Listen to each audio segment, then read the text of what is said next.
browse to find out where we're going to save it. Now I've had it in here before, created one, but I'm going to do it again and select this folder. And we'll just give it a name. And so we'll say my picture video for what it's worth. So we'll just leave it at that. That's all that needs to be done. Now this is where it gets a little more interesting here is that Adobe wants us to create a new sequence to put our video on and our images. So I want to go with 800 by 600, which I think it's a good size for pictures, because the objective will be to put this onto YouTube and make the picture that size. Now certainly you have other options if you're just doing it for a standard definition TV. 640 by 480 might be big enough. Again, 800 by 600 will work as well. So we're going to go with 800 by 600 in this case. And so in Adobe, I don't think in Premiere that it has an option to do that by default. So you're going to have to create it manually. So what we're going to do is we're going to skip the screen here. It doesn't really matter what we have. And we're going to go ahead and create a custom one. And so in here, we have an option for custom. Now this is changed in CS5.5. Previous to this version, instead of saying custom, it says desktop, which is kind of an odd name to give it, but nonetheless, it is desktop in older versions. So if you don't see custom, look for desktop and choose that option. And so we're going to give it a frame rate of whatever we want. We have choices here. Leaving it at the defaults just fine. 2997 is a standard length. And we want it to be 800 pixels wide and by 600 pixels high. And also you're going to want to make sure we set this to square pixels. And it's not going to be interlaced, it's going to be progressive, so we'll set it to progressive scan. And display format's fine. The audio sample rate, now this is determined more on what your audio is going to be. So if you know your audio is at 48 kilohertz, leave it there. And if you know it's at a different rate, then change it to the rate that you're going to be using. Now the preview file format is set to iframe only MPEG. Now I don't know if this option is available for previous to CS5.5. So what we're going to do is we're going to change this to Microsoft AVI. But certainly you could leave it at the other one if you want. And we're just going to choose the, I think the, yeah, RLE will be fine. And so again, we're going to change this to match our sequence, our video frame size, so 800 by 600, which is linked, so it automatically saves that. And then we can give our sequence a name. My video pictures. And what we can do here is we can save this as a preset. So later on, when we come back, if we want to create another one with these settings, then we have a preset to do so. So let's go save our preset, and we'll give it a name. Picture to video 800 by 600. And so then you can give it a description if you wish. But we'll leave that out for now, just for the sake of time. And click on OK. And now, if you notice, you'll see you'll have a custom setup. And because we didn't give a description, it doesn't give it one here up in the top. But, however, it does tell us a bunch of information about the one that we have set up here. So we've got our frame size, our frame rate, the aspect ratio, the fields, all this information about what we set up here. And so it says it has 3 stereo tracks and whatever, blah, blah, blah. So we're just going to go with that, and it'll create a new sequence in our project for us. Okay, it comes up here. So here we go. So this the sequence gives us a place to put our video, to create our video in, I should say, whether we have video clips or pictures or audio and all these things. So if you notice down here that at the bottom you'll see the timeline, and over on the right you'll see we have over here our video output, and on the left here we have our effects control and our source and all that stuff. So let's bring in some media. I'm just going to drag some in here. First of all, what I think I'd like to do is create a folder just to organize this stuff a little. And I know I'm going to bring in some pictures. So we'll create another folder for images. I'll flip back to my audio, and I'll just drag that into the audio folder here. That's just a way to organize things into your project. And so here I have some pictures that I'm going to use. Maybe some, maybe all. So I'm just going to hit Control A to select all those, and then I'm going to drop those into the images folder here. And there, that puts them into the images folder. So now we don't need this anymore. Now that we have everything in here, we can just simply drag our audio down to our audio on the timeline, and that gives us a way to get our audio in. So if we play that right now, so you see we have some audio. Now, before I go too far with that, let's say for instance we only wanted a section of that audio instead of the whole clip. So one way to do it is double click on it and bring it up in our source here, and then we can set our in and out.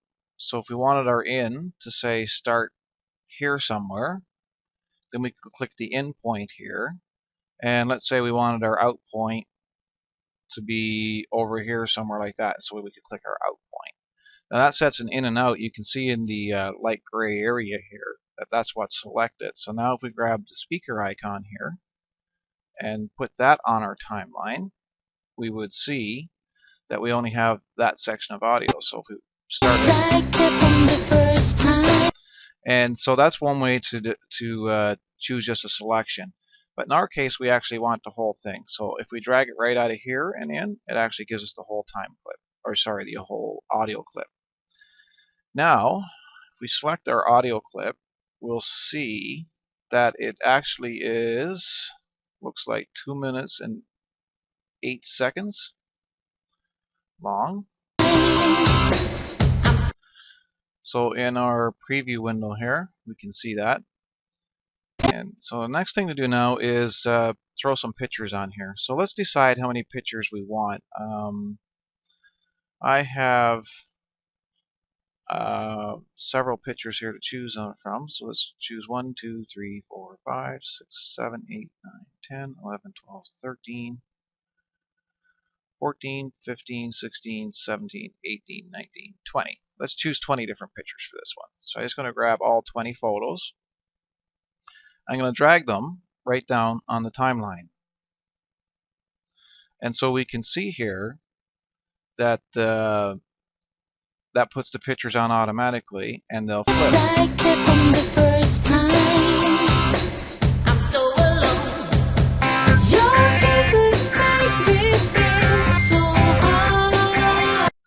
So you can see it throws our pictures on there and gives us a start, but it's not what we want. I'm just going to up our view here to fit the whole screen. And so our pictures are not fitting to the window properly. If you notice, they're completely zoomed in, and that's not what we want, because if we were to look back at, let's just say one of the pictures here, choose any one. So let's zoom in here. I'm going to hit the plus on my keyboard, which zooms in to wherever the timeline is, wherever the current time marker is. And we'll go to select the picture, we'll go to Effects Control, and in the motion, you'll find out under there that it actually has a scale. So now if I were to scale this down, you can see that the picture is much bigger than the frame. So it's roughly 32 to 33%, 31%, somewhere in there. For now, I'm going to put that back at 100% because we have an easier way to take care of this. So down in our timeline, I'm going to select all the pictures just by dragging around them. Now this is really neat. What we can come up to is our video options, and we can click on scale to frame size once we select all the pictures. So let's have a go at that. And see what that does is automatically rescale all our pictures for us. So now the whole picture is fitting into the frame. So now if we changed it, you'll see that it automatically, anything above 100% actually goes out of the frame. Like, and scales in past it. So I'm going to put that back to 100%. And so that's a perfectly great way to add that in there really quick. So the next thing I'm going to do is I want to take care of how many how long these clips are going to be, each picture, because you can see the pictures are not lining up with the amount of audio that we have on the timeline. So each picture needs to be a little longer in duration. And so we have 2 minutes and 8 seconds of audio, I do believe. And let's just drag over to the end of our timeline here. Okay, 2 minutes and 8 seconds. So 2 minutes and 8 seconds is what? That's 128 seconds of audio. And so now we need to know how many seconds do we need for each picture to be. So we brought up our calculator, and we have 20 images that have to span that amount of time. So let's just do a rough calculation here, and we have 128 divided by 20, 6.4 seconds each. Just roughly, that's just a rough calculation, so let's give that a shot. So again, select all your images on the timeline, come up to your clip, and now you can click on speed duration. And now you can actually set this in here. So at 6.4 seconds, it's actually going to be set, we have, where 5 is, it's 5 seconds, and 0, 0 is for frames to the right of it. And so this goes into hours, minutes, seconds, frames. And so we know we need 6 seconds and 0.4, so half. So nearly half. So if we said we know we have almost 30 frames per second. So if we said somewhere in the neighborhood of 12 frames, for instance, let's just go with that. And that should get us really close. And also it's important that you click the ripple edit shifting trailing clips, because then that ripples this across all the clips so they're all done at once. If you don't do it this way, it's probably going to mess up on you. So give that a shot. And so there you go. It puts our clips all the way up. And now, if we take a look over on our timeline, our clips go pretty near the end of where we are here. So now the next thing I'd like to do is add some transitions between these. So that way, when they go from one clip, as we see here, it's rather harsh that the clips go this way.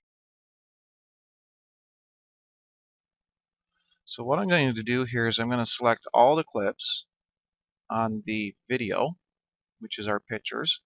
Then I'm going to come up to Sequence, and I'm going to click Apply Default Transition to Selection, so the entire selection will get all these transitions. And so there we go. That puts them all in there. And now, if we play, we'll see that we'll get a nice transition from one to the other.